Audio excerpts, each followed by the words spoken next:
Hey everyone, one sec. We'll be live in just a moment. And if you are watching the replay, feel free to skip ahead to when this actually gets going. It'll just be another couple minutes. Thanks.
Fun with StreamYard this morning. All right.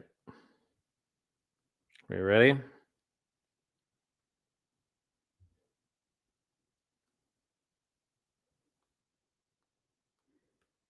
Just kind of making sure I can see it on my own phone.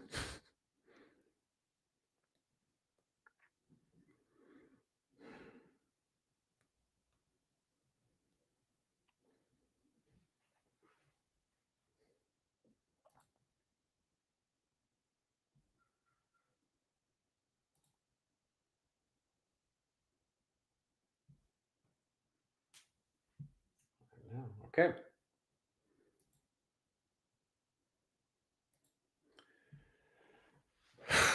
All right.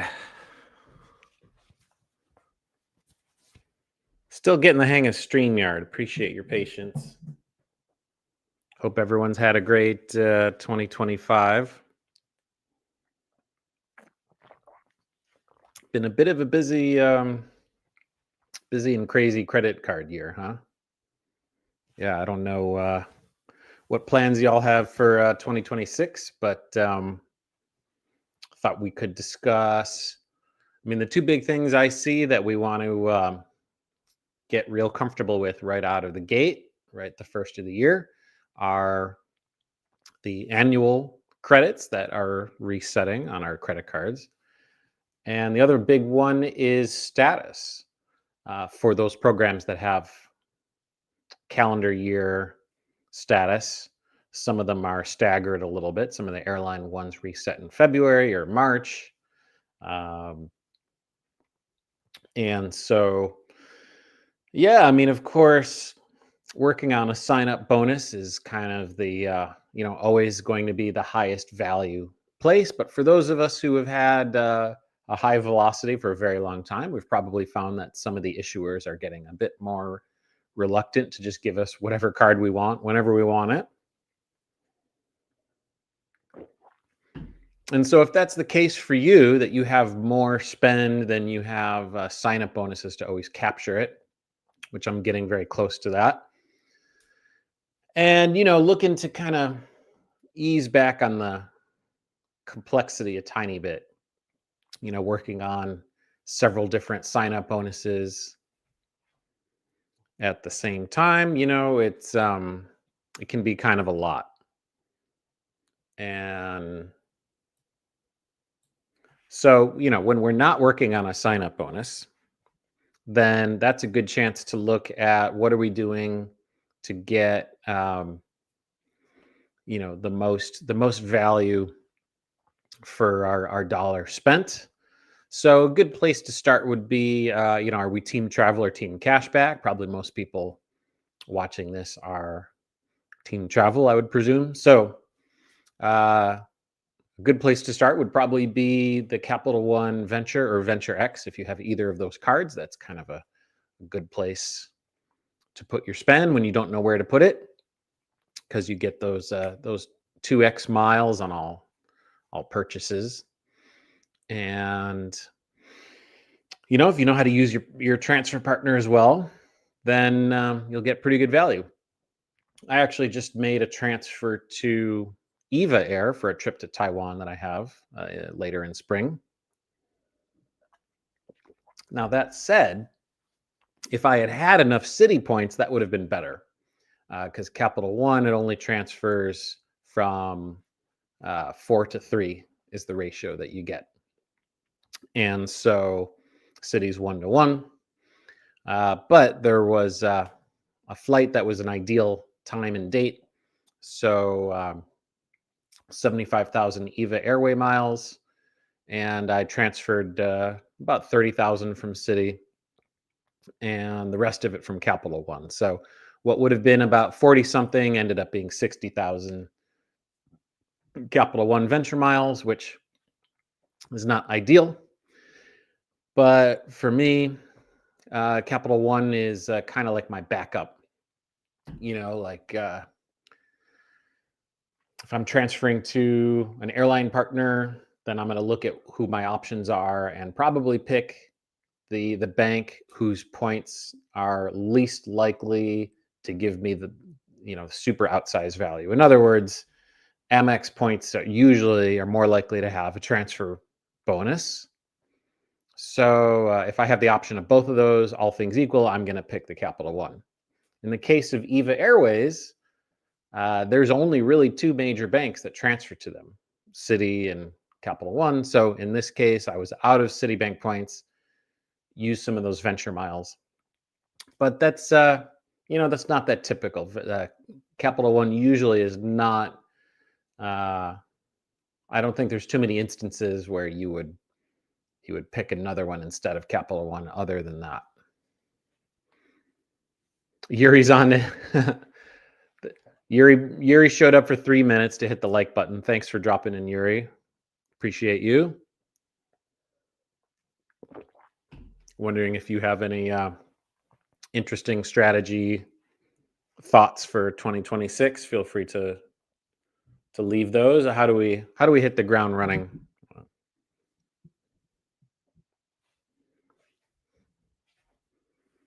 Sleepy Rod, hey, thanks for dropping by. 2x catch-all Venture X with 43 transfer ratio is equivalent to 1-to-1 ratio with a 1.5 catch-all with Chase or Citi. That's a great point. Get a little bit more light. It's a little dreary. There we go. Yeah, no, that's a good way of thinking about it. Yeah. So yeah, kind of like step 1, assuming that we are not working towards a sign-up bonus, is picking a catch-all card for when we're not doing, category spend, dining, travel, that kind of thing.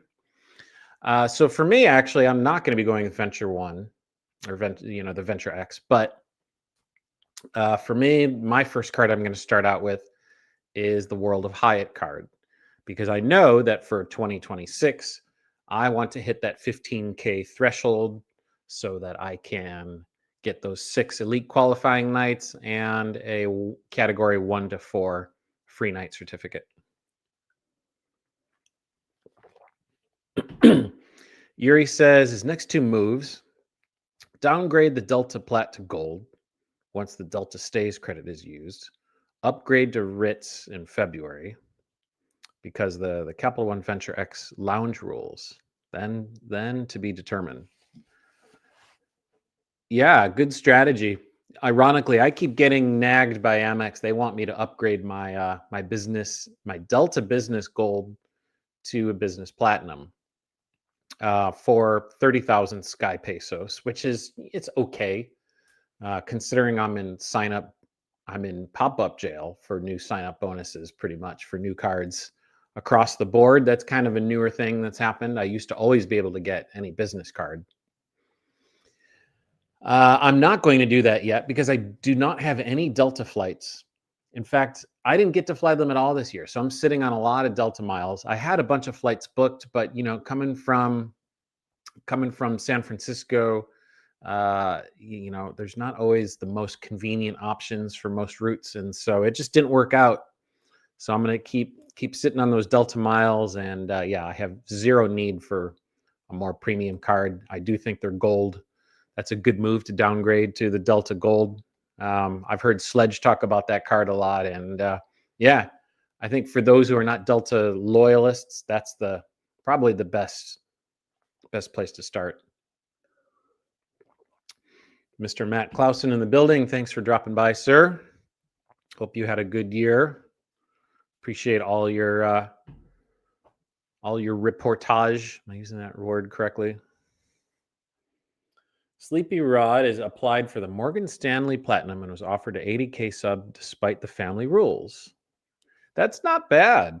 Yeah, I mean any of the flavored platinums are very unlikely. I mean, I've never heard of an elevated sub, right? The Schwab, the Morgan Stanley. Glad to hear you can make that work. I Yeah, I looked at moving my retirement savings over to try to make the Morgan Stanley work, but just wasn't really math didn't really math for me.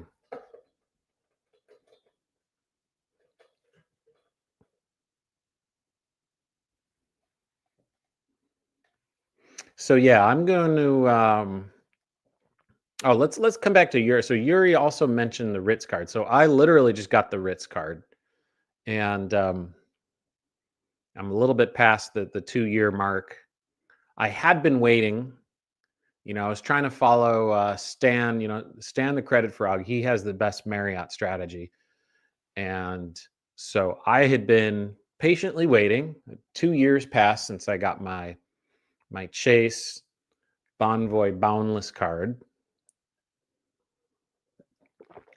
Was planning to get either, well, ideally both, but I couldn't get either of the two Amex flavors, the business, the Bonvoy business card, and the Bonvoy Brilliant card. Pop up jailed for both of those. So I decided, you know what? I'm going to just product change to the Ritz, because if you know those product change rules, there's this weird thing where you cannot get the sub on the Bonvoy Brilliant card if you hold the Chase Ritz Carlton card, which, as you know, is available to product change from any other personal Chase card, such as the Boundless. So I decided, you know what, let's just go straight to the Ritz. I'm going to forget about the Brilliant because I'm fairly flush with Hyatt and Hilton and IHG points right now. So as much as I want to, get that Marriott set up so that I can at least use it a few times a year, I'm fine waiting a little bit longer. And I think for me, part of it is that these premium travel cards, such as the Sapphire Reserve, the City Strata Elite, of course, the personal and business flavors of the Amex Platinum, all of these cards have hotel credits, which usually skew towards nicer hotels and sometimes even offer direct booking and elite benefits. So for me, I kind of consider those credits a little bit to be kind of a substitute for free night credits, or for free night awards, free night certificates. So while it would be ideal to have two different Marriott cards that offer an 85K cert, the reality from what I'm hearing is that even being able to top those off up to 100 with all the games that Marriott plays with pricing hotels at like just over 100, so that you can't use those certificates at all. If I can keep finding sort of upper mid-range type hotels that I can use these certificates for and pay the cash rate using these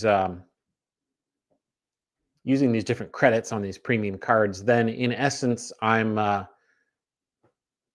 having to pay too much out of pocket and getting the same kind of thing. And I think arguably, except for like the hardcore loyalists for Marriott, you're probably going to get more versatility and overall value with those premium general travel cards than you would with the Brilliant. Because other than giving you platinum status, which seems to be, depending on your use case, potentially valuable, uh, for those of us who just want to be able to have a couple extra nice, super discounted stays, I think would probably be better off. Although I'm a little bit less optimistic about using the Chase Edit credit. I've been having some difficulty.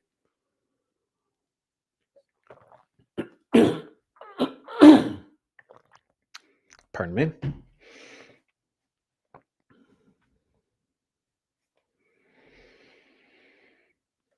So yeah, that's kind of where I'm starting, and we'll start with the Hyatt personal card as a catch-all card, and if and when there's a good sign-up bonus opportunity. The first one that might come along that I'm thinking about is the one of the flavors of the Built 2.0 card. But here's the challenge for me. I had been gardening with Chase to try to get my my 524 count down enough that I could finally complete round out the last couple cards I wanted. I saw Sleepy Rod mention the. Did you mention the Air Canada Aeroplan card? No, I don't know. I thought someone mentioned that. Well, that's one I'd like to get. I mean, I've been pretty much using all of my Chase points to transfer to Hyatt. And some of this calculus is, well, depending on how the built ecosystem develops, and I think it could, we're all waiting very anxiously for that to see if the earning structure is good enough to, because they really want to kind of lock you in. We'll see. I mean, it would be nice to keep my Rakuten connected to built, but I don't know. I mean, I think I think it's important to maintain a certain amount of versatility. So if you're going to go in, I've seen Anthony Venture. He's talked about hit the likelihood of him going like all in for built, and yeah, just have a backup plan if that doesn't work out the way you want it to.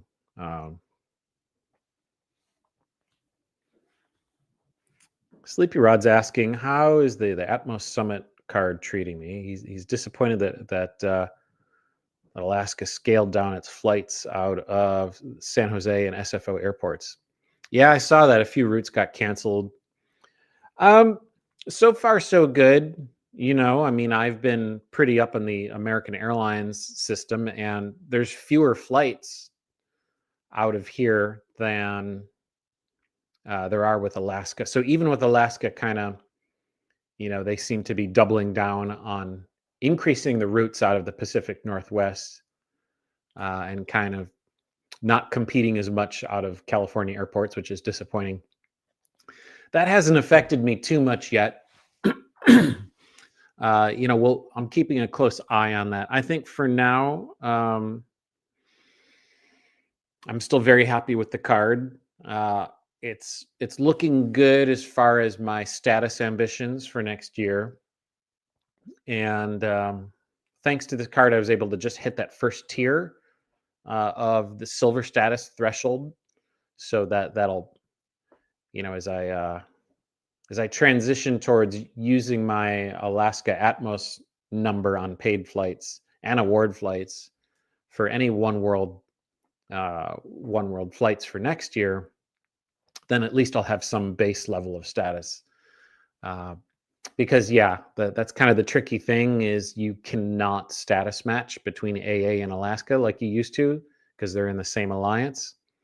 So at least I won't be starting totally from scratch. But The card is it's great so far. Yeah, I mean, I think it's a solid earner, and until Alaska devalues their knock on wood, their uh, their partner awards, I still see good availability to all over the world using Alaska points without even having to fly Alaska metal. And yeah, um, pretty much as long as you can use that 25,000 point rebate or discount for partner flights, or sorry, for companion companion fares, then yeah, no problem getting the value out of this card. So yeah, I'm still bullish on Alaska. But yeah, it does seem like they're kind of retreating a little bit in some areas where they're not. I think they're trying to compete with United. I don't know as much about San Jose, California, um, but I know that for SFO, United has over half of the air traffic out of this airport, which is crazy. So it's really hard to compete with them.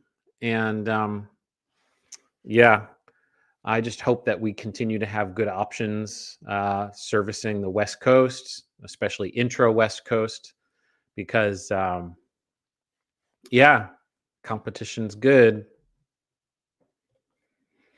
So yeah, so that's where we're at. I'm going to keep an eye out for this Built 2.0.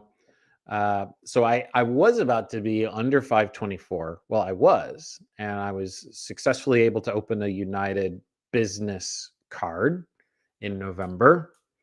I tried to open an Inc.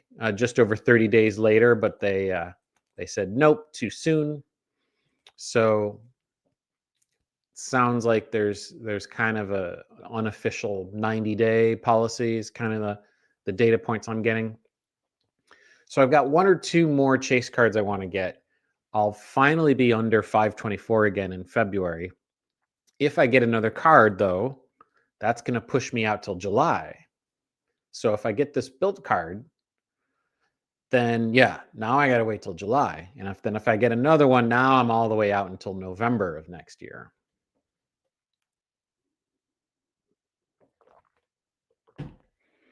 Matt says he thinks being underwhelmed or whelmed by Built 2.0 would be the best thing for Built. Yeah, I mean, that's kind of the tricky thing here is that what this is, they're moving to their third issuer now. And I think we're all a little bit rattled what happened with Mesa and their mortgage point earning, and now they shut down without any warning. And so yeah, I think we're all a little bit nervous about some of these fintechs, and how many Built points do we sit on? I think that's a good question. I'm not much for speculative transfers, but there have been times when I've just moved points out of Built just because I don't want too many sitting there. But that was before they added Japan Airlines, and that's one transfer partner I didn't mention for Capital One. Unfortunately, they don't have the 1-to-1 transfer ratio. They did with their the first couple of weeks or whatever. They had a transfer bonus, but now they're down to whatever it is. And I had almost done a speculative transfer there. But they have a 2-year, I think it's a 2-year hard expiration policy. Might be 3, I can't remember. But yeah, that's a little too risky for me. So now I might be willing to build up a higher balance for Built because there could be opportunities for transferring to unique partners. But yeah, I'm definitely going to keep a close eye on that, and yeah, just not be overly invested in just one points ecosystem. And I think I mean, the Rakuten thing, with the Rakuten shopping portal now offering Built as a cash out option instead of Amex membership rewards points. A lot of us, including myself, are taking advantage of this short window where we can do one-to-one cash out from Rakuten and Built before they require you to have Built Silver status. And but it's a little bit tricky. I know that for most of us, it's been easier recently to earn MX MR points than any other currency. Uh, but the thing is, MX, they have more transfer bonuses than Built does. Built, I feel like they've been kind of clamping down on that. And, and even when they do have it, you're getting what, 1 day on rent day, the first of the month to get your transfer bonus. Whereas right now we're at the last couple of days of having a 40% transfer bonus to Virgin Atlantic. And I don't know what the expiration policy is over there. I thought about doing some speculatively because, I would like to be able to book ANA to Japan using Virgin points. But even when those come up, they get snatched up so quick that I don't know if I want to put all my eggs in those basket. And Virgin's they keep changing their program, mostly for the worse. Although for a tiny period, there was a sweet spot that I took advantage of with cheap flights to England. So I don't know, but even with Amex, I mean, I saw, who was it that made a video on? Yeah, I think it was Anthony. Anthony made a video on what do they call them? Financial reviews, or people getting shutdowns and other things. And I saw Luke got kind of spooked by that this year, and he cashed out all of his points for cashback. That was pretty wild. So, I've thought about that. I don't know if I'll go quite that far. And I'm surprised. I mean, maybe he just had bills to pay, but I'm surprised, given how much he flies, that he didn't move them to a program that he could have moved them, for example, to KLM Flying Blue, and that's a fairly easy to use program. So yeah, I don't know. I'm a little bit surprised he moved them all to cashback.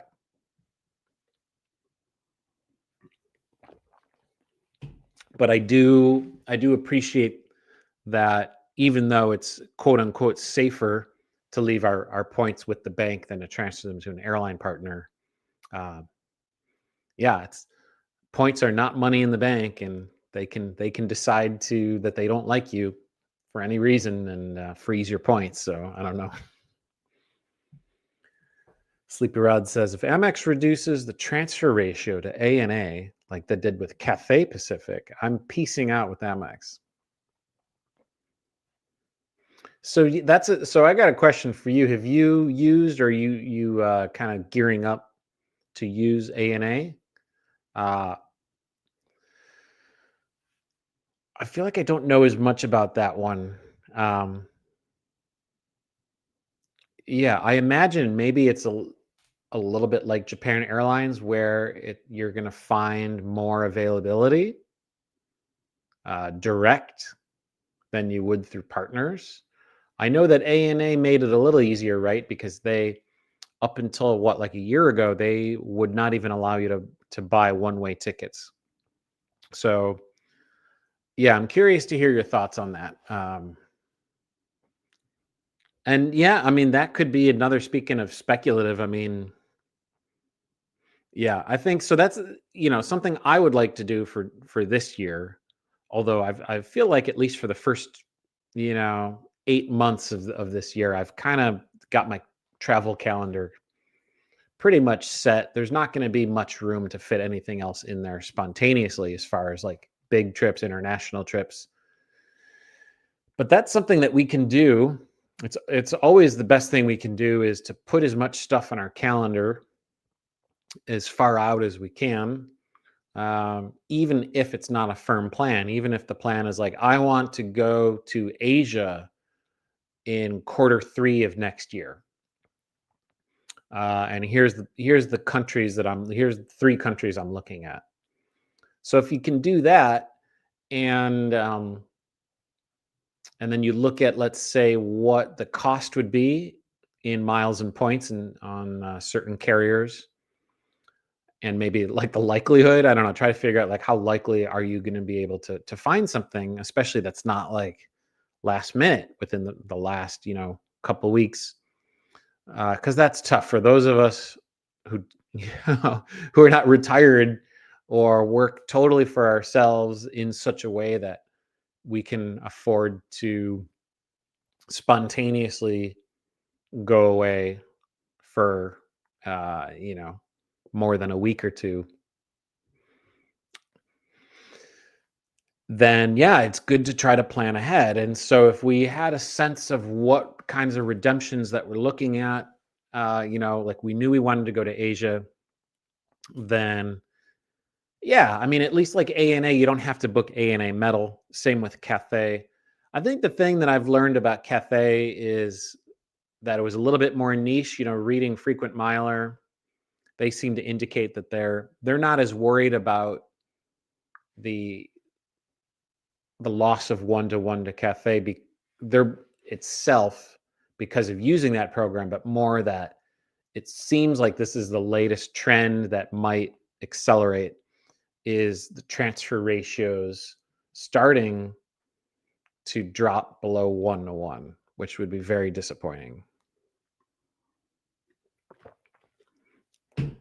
So yeah, we'll have to keep an eye on that.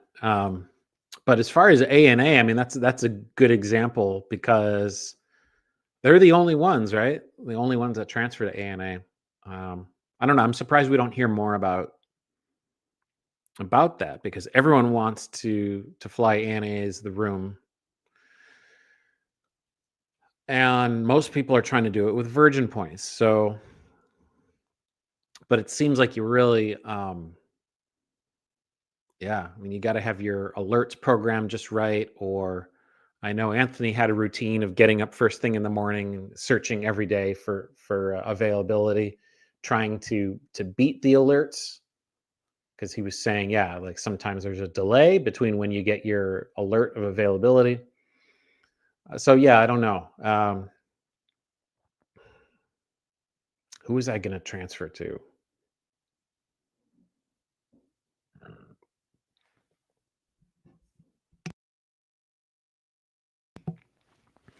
Yeah, I was. Oh, it was Virgin. Yeah, I was thinking of speculatively transferring to Virgin, but because of how quickly those go, I kind of hesitated on that. And another point is that it does seem like there's somewhat frequent Virgin transfer bonuses, not only from Amex but from others. So we'll hold off a bit on that one. But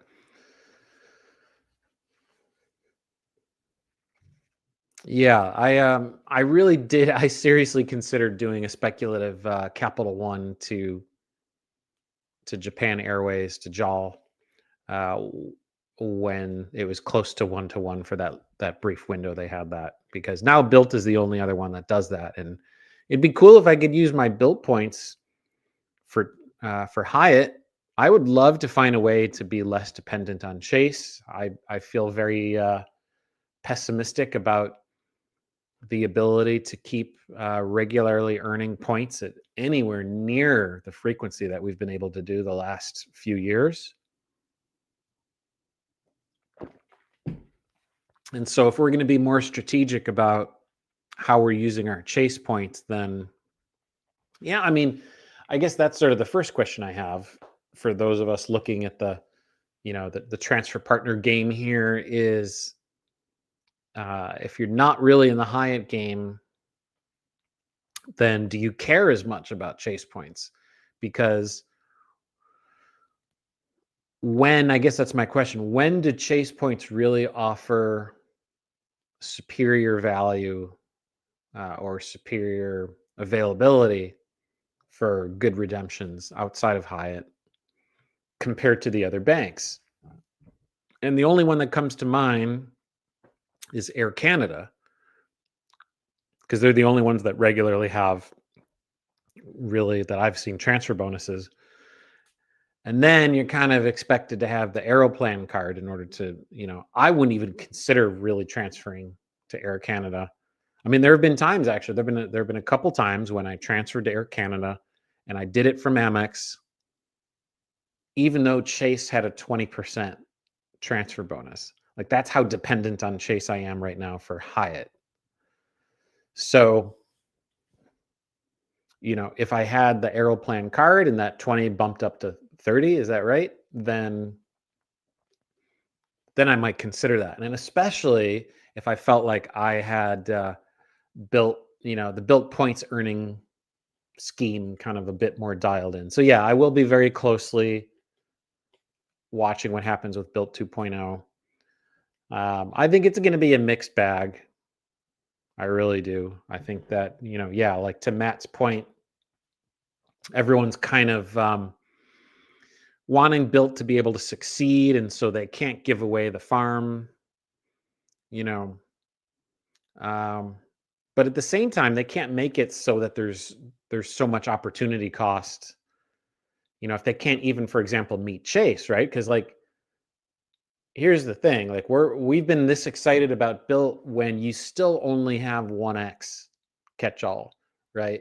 So at a minimum, at least one of these cards that they're going to offer has to have a 1.5x floor, because even with the Freedom Unlimited or the Chase Ink Unlimited, both of those are going to give you 1.5x. And as much as we like to dunk on Chase for not having a 2x card, if you're Team Hyatt, that's still the best bet for catch-all.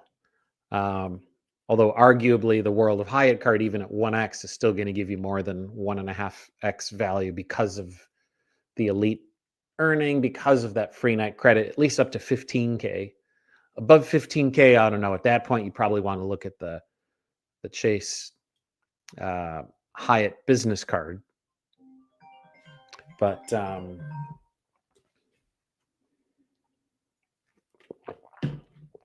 yeah, I don't know. I mean, sure, yeah. Bill, you can rack up a bunch of points on rent and now, I guess, mortgage without, in areas that, well, normally we wouldn't have been earning anything. But unless you have a gigantic rent or gigantic mortgage, I don't know how much of that's going to really be enough to move the needle. Like right now, let's say your rent is $2,000 a month. So currently that gives you 1x, that's 2,000 points per month. That's 24,000 points per year. Yeah, I mean, that's at most 1, 2, or 3 roughly nights at a lower to mid-tier Hyatt from a year's worth of earning. So I don't know, how much does that really move the needle? I don't know.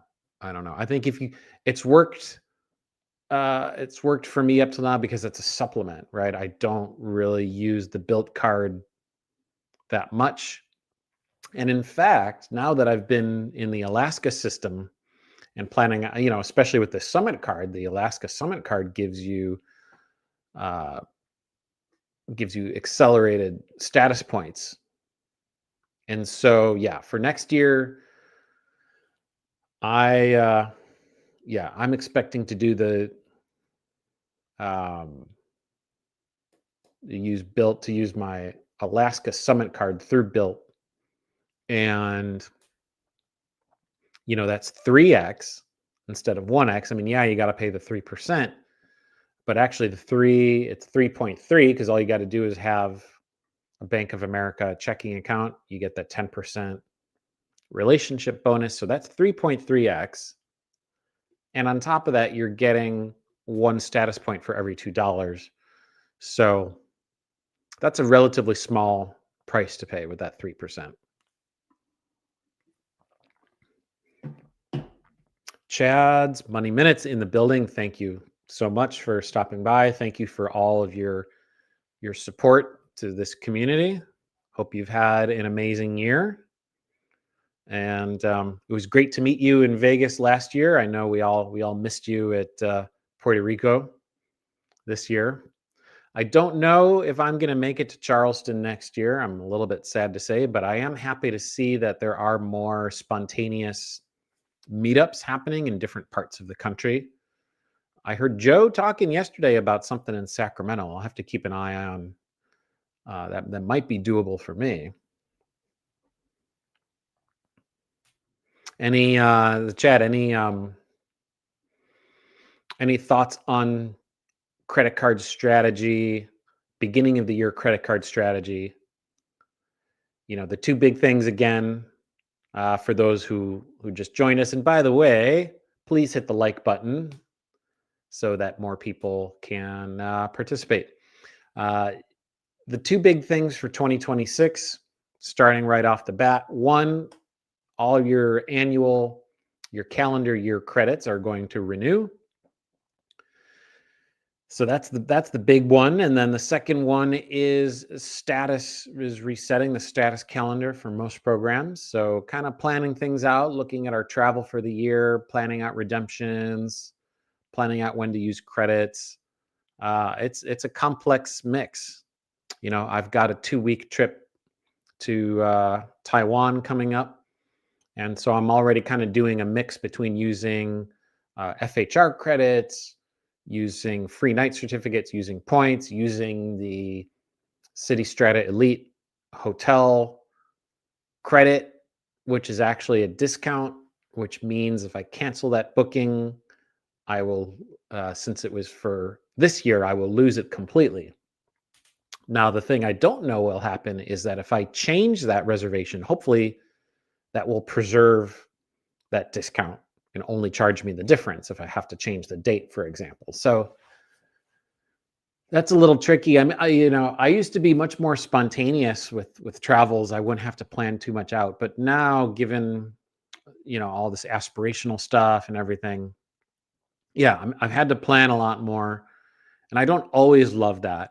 On the other hand, it's nice to kind of show up somewhere and not have to do too much research and just kind of coast once you're there. So I am getting used to kind of planning things a bit more, and this is a good time of year to do that. So Chad says he's already has flights booked for most of January. I think that folks sometimes fail to audit their past performance in favor of a mad dash to use everything, even if they don't need it. Yeah, that's a good point. I mean, so if we have an annual credit and we have the whole year to use it, then yeah, there's definitely no rush. And certainly booking things just to book it if you don't think there's at least a decent chance you're going to get to use it probably is counterproductive. Yeah. So it's kind of a balancing act. For me, and I know Joe likes this one. I don't hear anyone else talk about it, but the Card Pointers app for me is so essential because, I mean, yeah, what I really like about it is that you don't have to give it any login information. You don't have to share any data, login data, or give it access to anything to get the value out of it.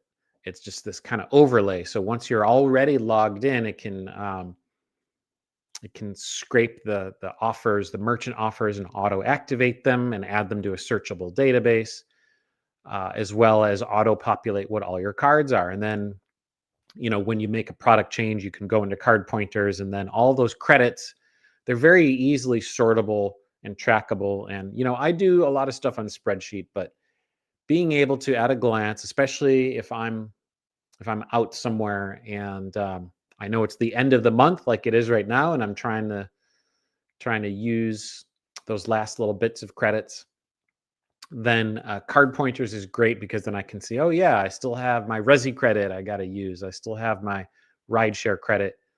And it's a good way of kind of at a glance, just sort of scrolling through and seeing what's left to use. So yeah, that's going to repopulate at the beginning of the year. And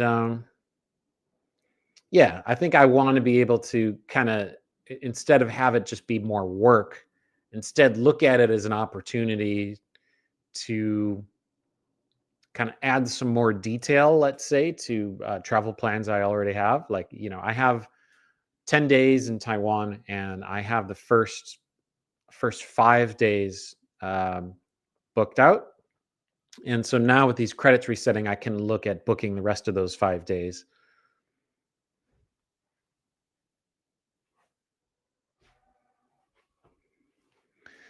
Matt's trying to play with Lufthansa and more miles and moved enough points to do a point search, but can't find the unicorns yet. 88-mile flights.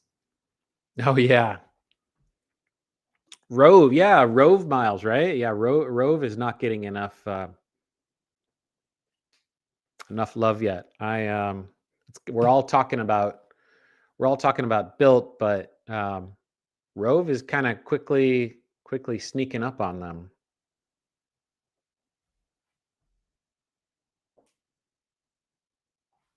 And Chad's has already planned his biggest redemption to date in 2027. One redemption to rule them all.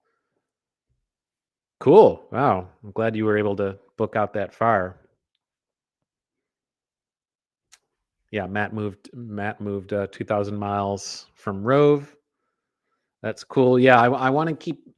Rove is doing some stuff with the hotel bookings and the direct bookings, and I really like that because there's no credits. I mean, I guess for FHR you don't have to use the FHR credit to get that elite credit, but you are limited to the hotels that are in the FHR program, and I think Rove, much like Built, is kind of pioneering and developing more ways of booking direct. Supposedly, and I'm wondering if anyone's tried this yet, for some but not all of the domestic airlines, when you book through Built, the airline sees that as a direct booking and not as a portal booking. Because I've gotten burned already a couple times this year when I was not getting refundable fares. I kind of learned the hard way that the flight credits are super restricted.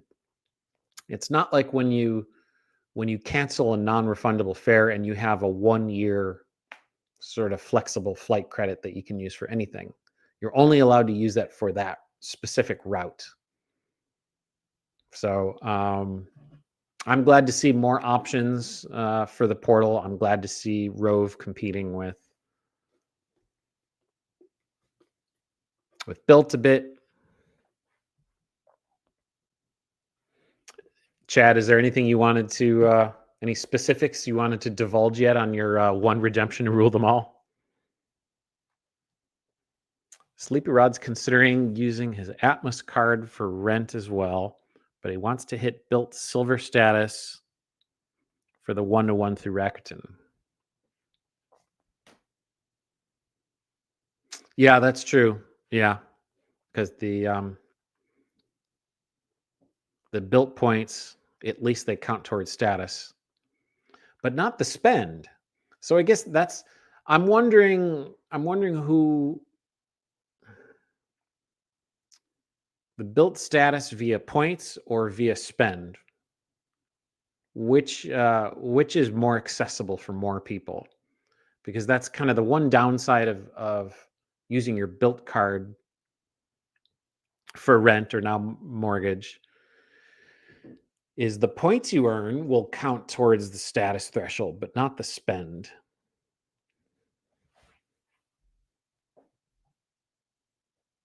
Yeah, Matt agrees the loyalty eligible booking on Rove is a game changer.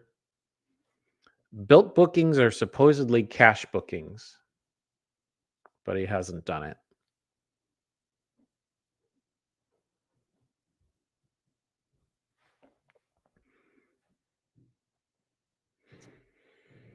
Sleepy Rod's also considering this new Wells Fargo premium card launch in February. Oh, okay. Yeah, Joe gets these tidbits early. But Wells has a 524 rule. So perhaps Wells will let me product change to their newer premium card if I keep the autograph. I would think so, right? I'm definitely going to keep the autograph, especially since that's an existing account. So just as I would rarely have a reason to cancel an existing personal account. Yeah, I welcome the chance to have an autograph. I think that that's a nice little Swiss Army card, but it's also cool that it should give you the option of product changing to any other Wells card.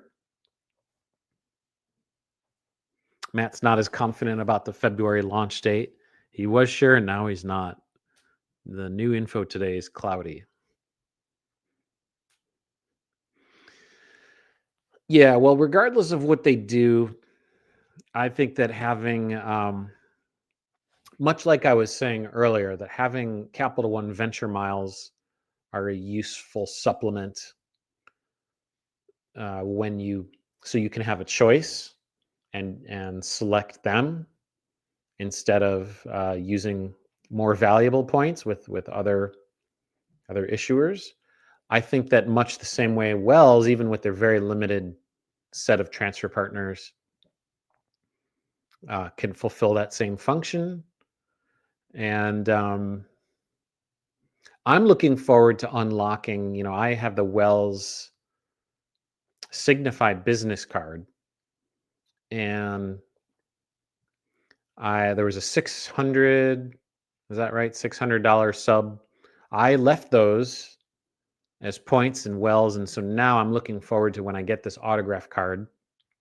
I'm looking forward to linking my Signify business card with the autograph card. So now I'll be able to use that sub and be able to transfer them out, and maybe be able to do that in lieu of having to do that with other bank points. That would be pretty cool. Oh, 500. Yeah, that's right. Yeah, 500. 500 on the Signify.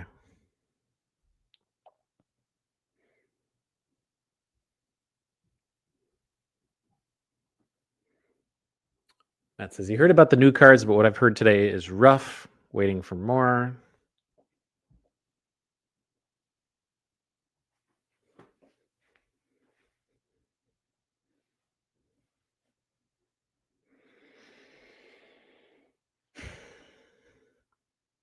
Yeah, I think what's coming up for me right now is a lot of complexity. We've got a lot of different ecosystems to manage, not just from banks, but now we have these fintech points. So we got the build points and we got the Rove miles. And yeah, I think that's okay as long as it doesn't get too complicated to track where all those points are. I'm kind of intrigued by Luke's strategy. I'm not sure how much of it is something that's fun to talk about versus something he's actually doing, of eliminating all of his co-branded cards and reducing annual fees wherever possible. I do think that I hear him more than anyone else kind of talking about how you can kill the game with having cards just like the autograph. And yeah, I think that's true. I think that especially if you're skillful at using shopping and dining portals and looking for kind of elevated earnings through the built and especially Rove, like Rove continues to have these huge bonuses on hotel earnings. Most of those are not the same as the direct bookings. I've noticed like there's a couple Hyatts I looked at where I saw it was like 13x points, or a different rate would have given you 3x points. And it seemed like the rate for direct booking was the 3x, which is still pretty good because that means for you should be able to most of the time get the same rate or close enough to it as you would going direct through Hyatt, and then also get that 3x on top of it. For that brief, I don't know if you guys remember, for that very, very brief window in time, I think like right before Thanksgiving, Rakuten had that Hyatt earnings. I had one of them track, but then I booked like 6 other ones, and, all of those I got these emails back saying, "We got very high volume of inquiries for the holidays, please wait," and then some of them were like, "Yeah, you'll hear something like 6 weeks after you complete these," so I might be waiting until, a good ways until next year to see if any of those other ones, but yeah, for a little while, it was like 10x. It's funny how you get these very short-lived promos sometimes in Rakuten. But yeah, um, done pretty well. I think a lot of us have done pretty well with Rakuten the last few months, and certainly having this built option open up has really increased the motivation to kind of jump on those Rakuten offers. I do feel like they track more reliably than other shopping portals. I've pretty much given up, for example, on Capital One offers and Chase offers. I know some people have luck with that and have figured that out, but you know, the process of submitting inquiries has been very, very cumbersome and unsuccessful trying to get the few times I've done that for those two. So now I pretty much stick to Rakuten and the airline shopping portals. I do use Cashback Monitor. I hope everyone else uses something like that. There's another good site called Get Save Wise. That's Get Save Wise. And I learned about them from the Geo Breeze travel podcast. She puts out some great content. And they're kind of a competitor to Cashback Monitor. But yeah, I always do that search. And there are some times when I see Chase or Capital One with a higher offer. But yeah, for the most part, between Rakuten and the airline portals, I can get close enough to the best offer that I'm willing to stick with those. And yeah, that's a good way. I mean, speaking of complexity, um, I like the portals because it's a way of not having to mess with your credit profile as much without having to open and close more cards and have inquiries and new accounts and all of that. It's a good way of getting pretty good amount of points on everyday spend and sometimes stacking them with loyalty benefits in the case of airline portals.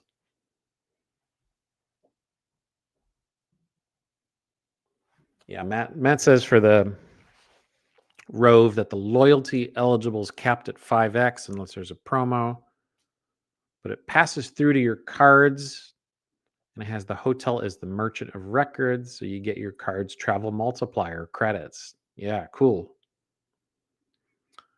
And the non-loyalty eligible can go insanely high, like 33 to 70x, depending on availability, location, etc. And this is yet another good example of why it's good to come to this hobby prepared to spend some money. I know we all want to travel as free or as close to free as we can.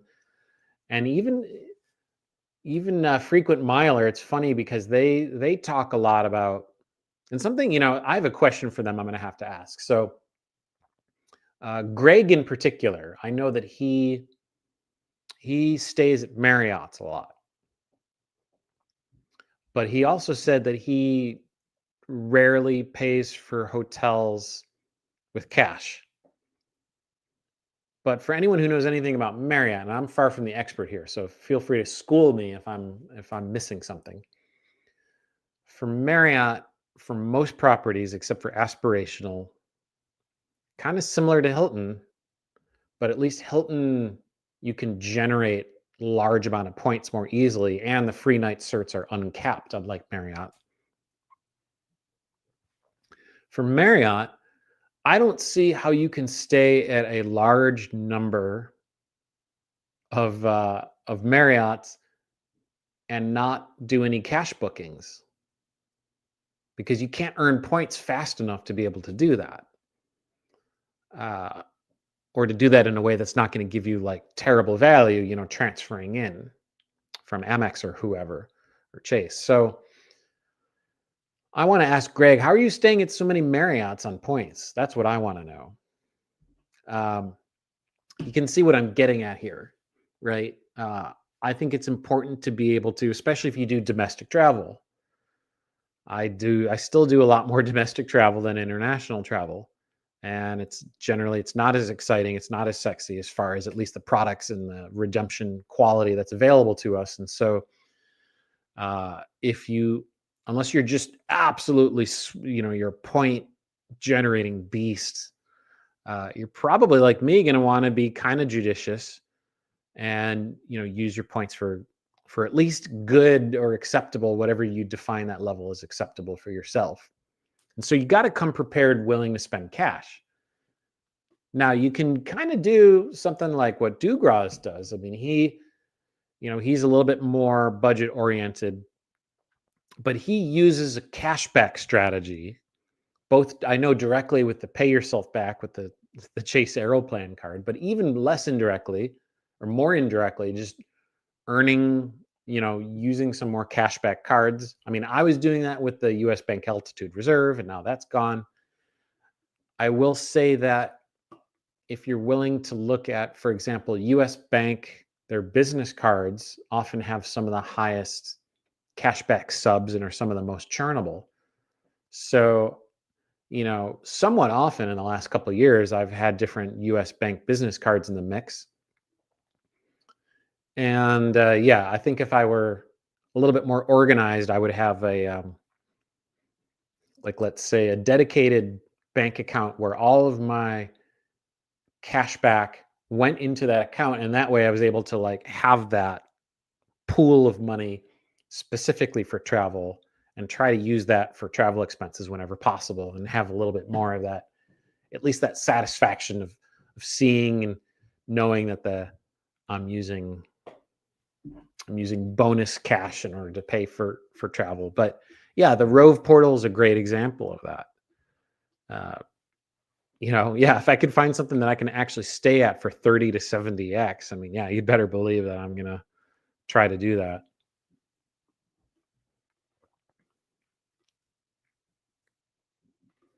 I'm gonna go refill my water. I'll be right back in a moment.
We don't have any big New Year's plans for tonight.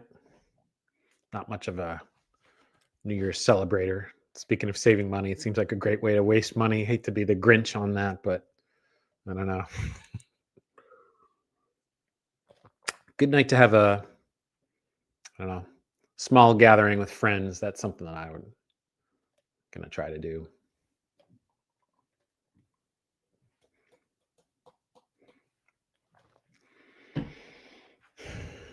So yeah, I finally worked through all of my sign up bonuses, and probably time to catch my breath a bit. It's been I can't think of a moment in the last two, maybe even three, but certainly the last 2 years where I didn't have at least one sub in the mix. And so this will be the first time in a while. And I have more points than I'm going to be able to use in 2026. So either I might consider some speculative transfers, maybe defensively cashing out some of those points where I can. But other than that, yeah, it's really just kind of setting up my sort of loyalty strategy where that makes sense. So for me, again, I'm going to continue focusing on trying to get Hyatt Globalist, renew that for next year. And for me, fortunately, I live close to Vegas, so I'm able to do these mattress runs at the Rio Hotel, uh, which, you know, that only makes sense most of the time if you already have Hyatt status because of the resort fees. You got to get those resort fees waived to make that really worth it, in my opinion.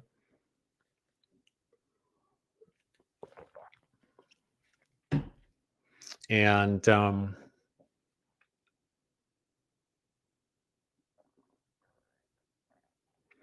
then for airline, yeah, like I've talked about, I'm going to, I think it's really useful to have one world status. I think a lot of us, we in this game don't think too much about. I mean, we talk about hotel status a decent amount, but we don't usually think as much about airline status. And yeah, I think that airline status is a more debatable value for most people that aren't super road warriors. But I continue to be interested in it because it's something that you can do without having to make poor decisions, without having to spend too much on revenue fares, without having to do, crazy mileage runs or that kind of thing, or take really inconvenient flights. Alaska, for example, has so many different ways of earning status that you can do for everyday spend and also for award flights and partner award flights, which is crazy. That, yeah, I think as long as you're a somewhat frequent traveler, you can use that program not only to get good value, but also earn Alaska status in the process. And by doing so, yeah, you can get some interesting perks. Like I was able to take advantage of the JAL first class lounge in Tokyo earlier this year on a business ticket. So normally with a business ticket, I would have only had the business class lounge, which I'm sure would have been fine. But if you have One World Emerald status, then you can access the first class lounge on any ticket. So even economy, you can go into the first class lounge, which would be insane. So, depending on how much international travel you have, that could be helpful. When things go wrong and there's storms and everyone needs to get rebooked, having that quick call-in line can really save your butt, and I found, for example, I was able to get United Silver status this year finally. And yeah, I'm not going to get any first class upgrades. I had 1K trial status for 4 months. And of the 10 flights I was on, I think I got upgraded once. So yeah, getting 1K upgrades out of United hubs is notoriously difficult. But Silver status was useful because the Premier Access desk that you can call, as far as I could tell, it's the same at any status level, except for I think 1K, maybe you get a specific, um, extra elite. But I find even with Silver, I'm getting like pretty great, like, very, very short wait times and, yeah, agents who know what they're doing and can help me out in a pinch. So I feel like in this game, status is a very underrated benefit. And I think that it's just one more thing you can stack, just as we love talking about point stacking. I mean, I'm looking at it more broadly like value stacking.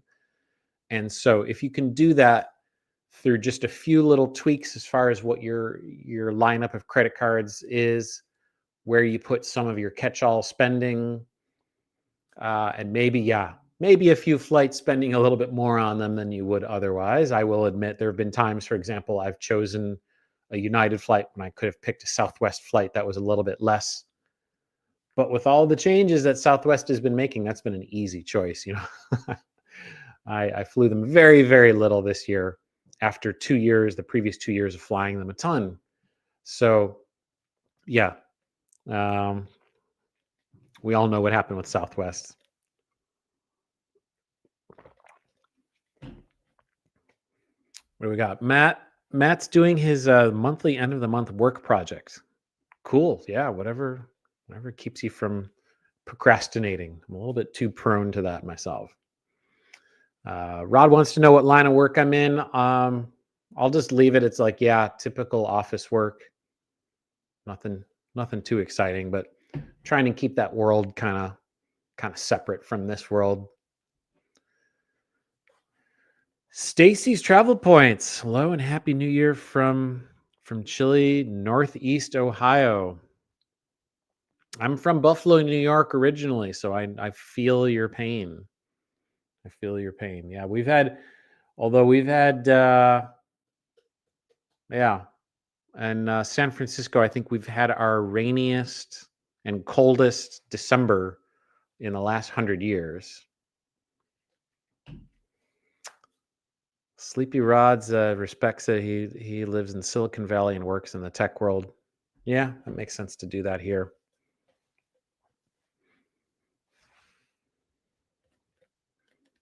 Anyone else with some aspirational or wanna be aspirational trips for 2026? Any other thoughts on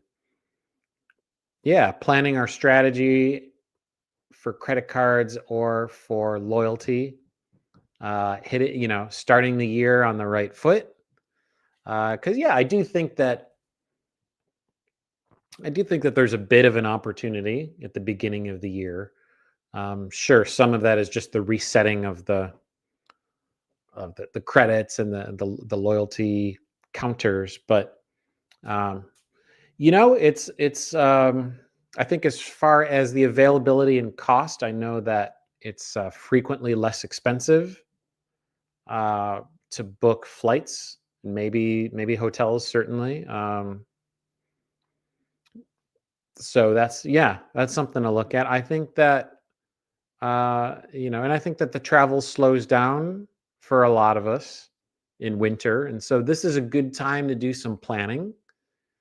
Good time to plan some redemptions and kind of take stock of what all of our points and credits are, and yeah, do some reading, do some listening, and figure out how to get a leg up. And I'll offer that I would like to stay at the Waldorf Los Cabos, partly because it's not a super long flight. I do have a flight coming up somewhat soon to Cancun, and unfortunately Cancun is really far from California, but uh, Los Cabos, on the other hand, is very close because it's in Baja California. So, and I know that there's some direct flights both with Alaska and with United. So getting there for me would be no trouble. But yeah, I have a couple of my free night certs with my my two Aspires. Have just posted those to my account, and if I can get lucky enough to find 2 consecutive nights there, then that's something I would like to do. 'Cause, yeah, not all of us can drop what we're doing and go to Bora Bora or the Maldives at the drop of a hat, like some others in this game who are a little bit more fortunate than I am in that regard.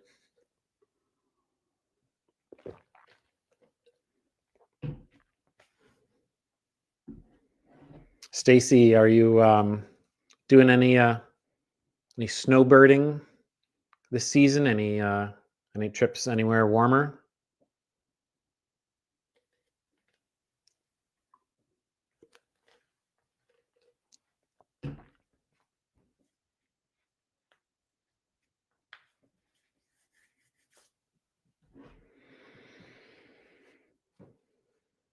All right, how are we doing here?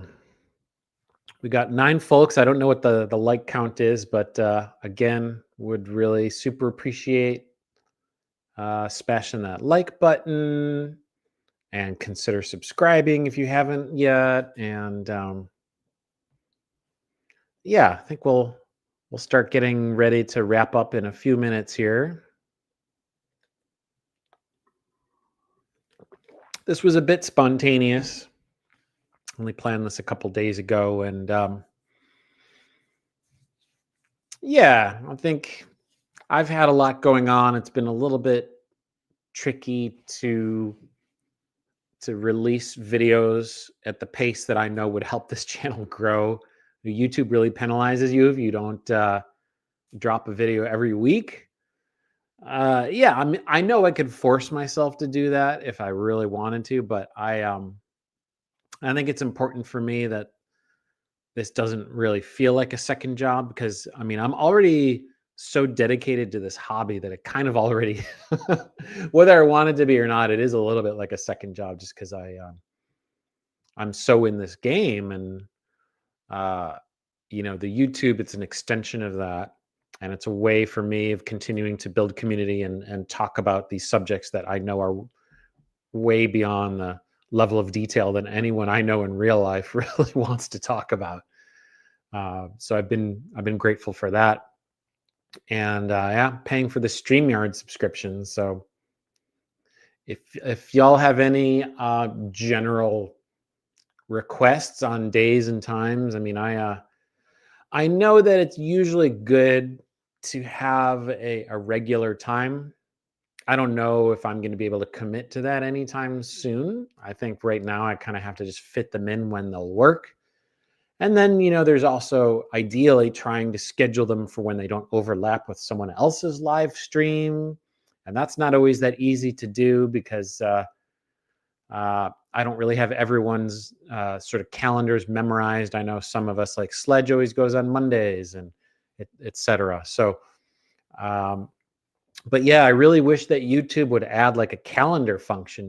I know you can click on the little bell and like, hey, notify me when this live goes live, this planned live. But I really wish there was like a calendar view so that those of us could, yeah, whether we're watching or creating, could see when the lives are and kind of fit it into our calendar. So uh, if y'all have any specific requests, let me know, and I'll kind of take that into the calculus of when I try to do these lives. But yeah, they're a lot of fun. It's a good way to check in and engage with some of my channel loyalists. Really appreciate you stopping by.